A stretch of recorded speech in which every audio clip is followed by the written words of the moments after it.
Last night, I dreamt of my father's death. The slow, pathetic decline of a worthless man was transformed into a noble sacrifice, a resilient stand against oppression, an act to be proud of. I knew I was dreaming, yet I preferred to remain bamboozled and blinded by the beautiful facade. In my dream, I wept freely for a man I understood, cared about, and loved. In my memories, I grew distant from a man I didn't understand, care about, or love.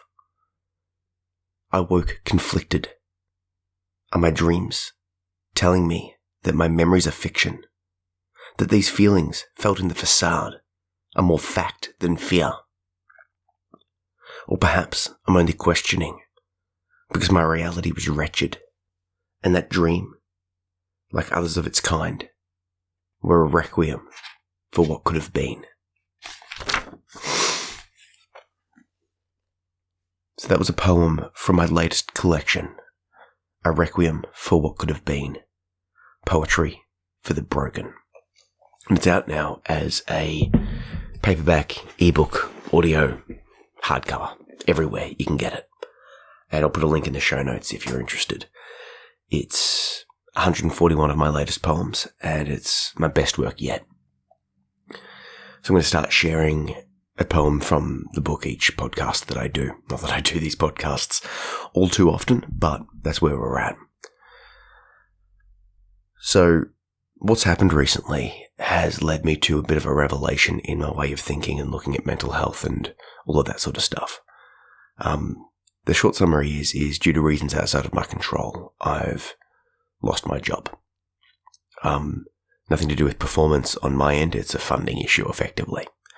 I usually do disability support, but the person that I usually support has changed their circumstances, and now it's up in the air as to what myself and the other support workers will be doing. And that's led to some obvious chaos and confusion and stress. It's very stressful not to know where money is coming from. I've had breakdowns. I've been quite overwhelmed. When that's combined with the impact of the stresses that I've been going through over the past couple of months, it's leading to some major issues. I'm now in the process of looking for sort of bit work, trusting the universe, so to speak. I've realized that I've been trying to control everything, and this attempt to control is pointless because it's impossible, but it also will just lead to further stress. I can't control macroeconomic factors. I can't control what's happening with the person that I work with. I can't. But I have a variety of different skills and income streams and opportunities. So I'm going to step into the space where I'm trusting. At least that was the plan. Anyway, yesterday, as part of that stepping into the plan, I was to do some gardening. A friend of a friend has a gardening business, and they got injured. And they had a bunch of clients that needed their lawns gardened. So it was suggested, it's like, hey, Zach, do you want to do that gardening? And I'm like, yeah, well, I know how to garden. I know how to do the mowing and whippersnippering and all of that sort of stuff. I can do it. So I agreed. But then in the morning, this is yesterday, I had basically a breakdown, a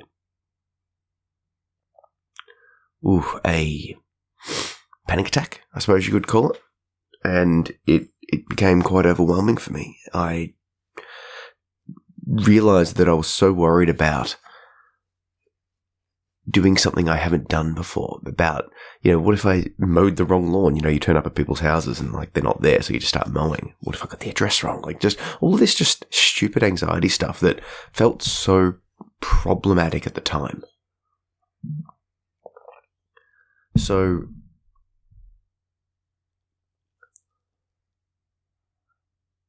now I was able to get through that, push through it, but it was a struggle.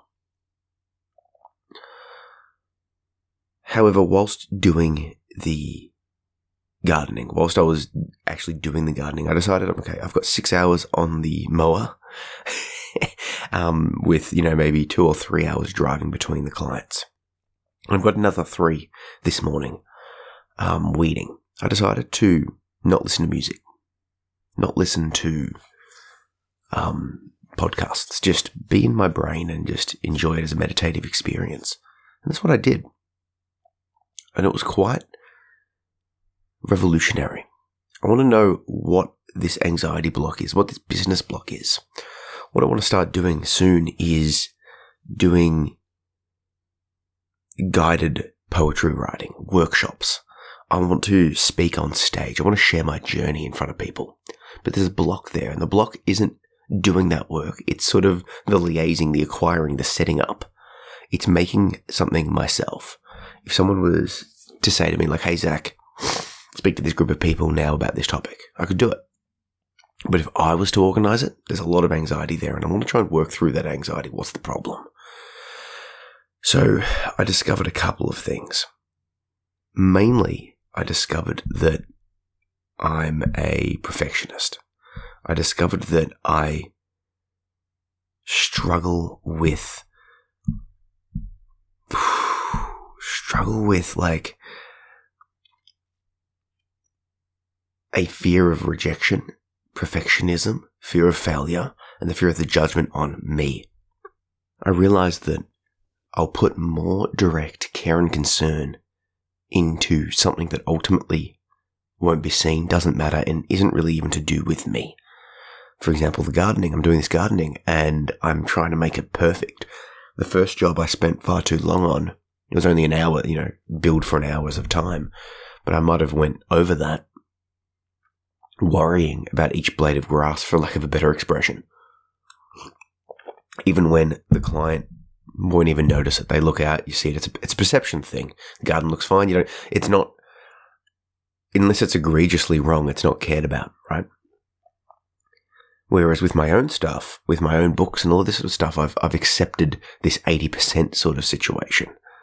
So I can release, and not 80, 90%, you can never make a book perfect. But if you want to keep writing and getting better over time, you've got to release it and move on.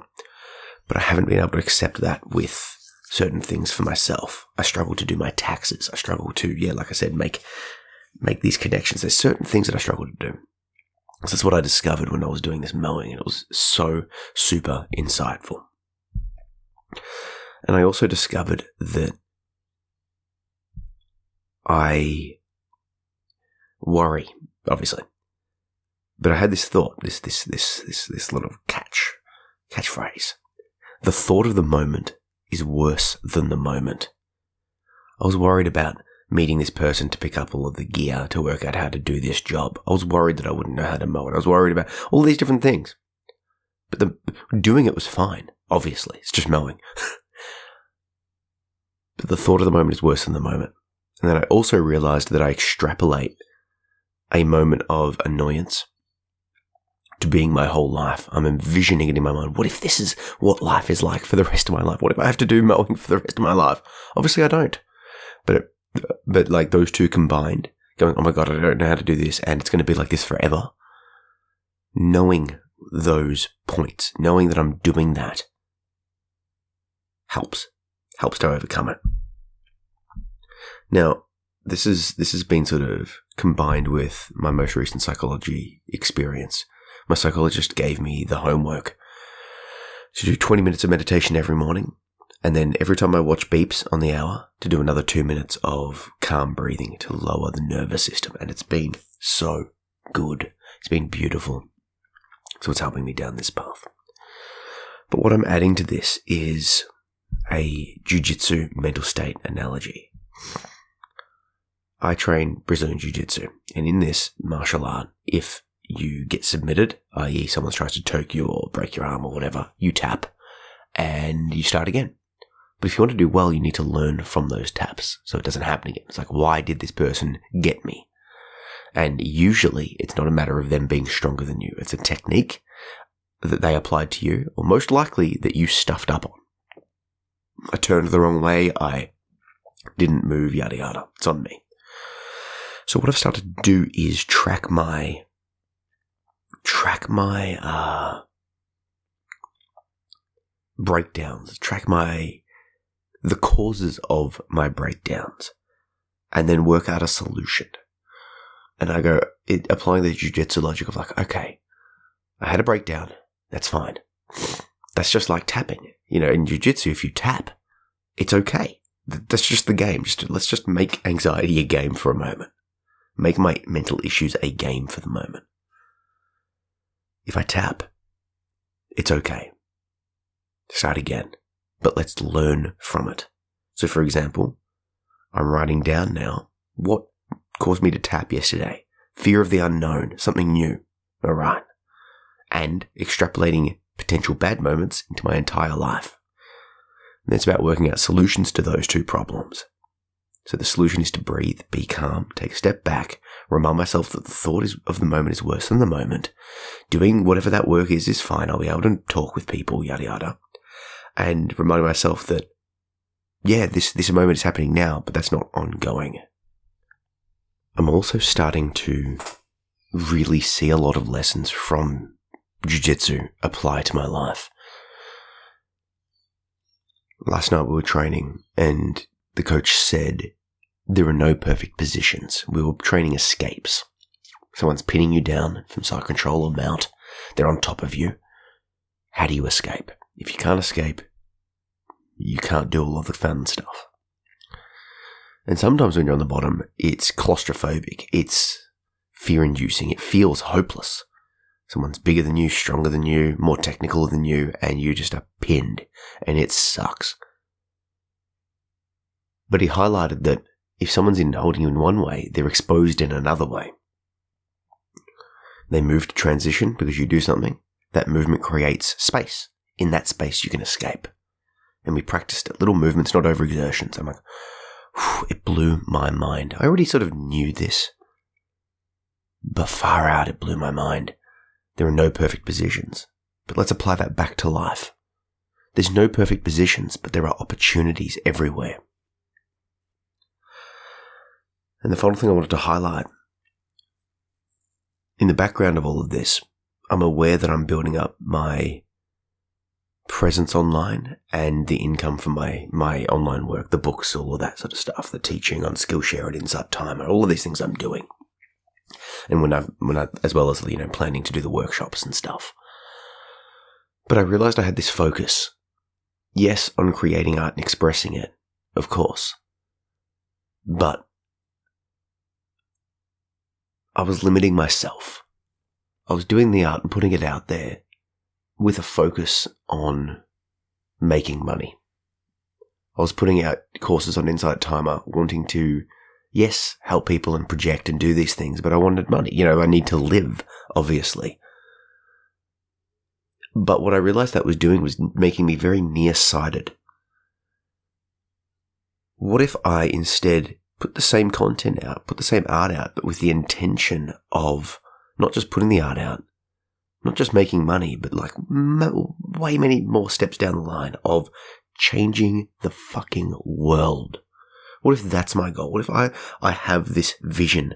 I'm looking past all of the noise in the short term and looking in the long term. It's like, how can I change the world? How can I make this world a better place? How can I move people, right? How can I do something like that? Because that to me is such a bigger goal. That to me is something that actually might have a point to do, right? Ooh, there's something powerful about that. And what inspired that thought was two vastly different responses to a poem. So what I'm going to do is I'm going to read you the responses of the poem, and then I'm going to talk a bit, and then I'll read you the poem as once again from Requiem for What Could Have Been. But I've shared this poem online. And, when you get, when you get feedback, it's sometimes you take it personally, sometimes you in a good way or in a bad way. So these are the two responses to the poem called, Do You Love Me or The Idea of Me? So first response, super positive. I feel like I've gained a deeper understanding of the complexities of love and relationships. The author's insights into importance of being honest with ourselves and our partners and the need for genuine connection in our relationships are both valuable and thought-provoking. This poem has given me a lot to think about and inspired me to examine my own motivations and desires when it comes to love. I would highly recommend this article to anyone who's seeking to build stronger and more authentic relationships. So, wow, very positive, right? The second comment relating to that poem is, sucks to be her then, lol. Every woman is an empress inside. Your subject is quite pitiful. Not a good look.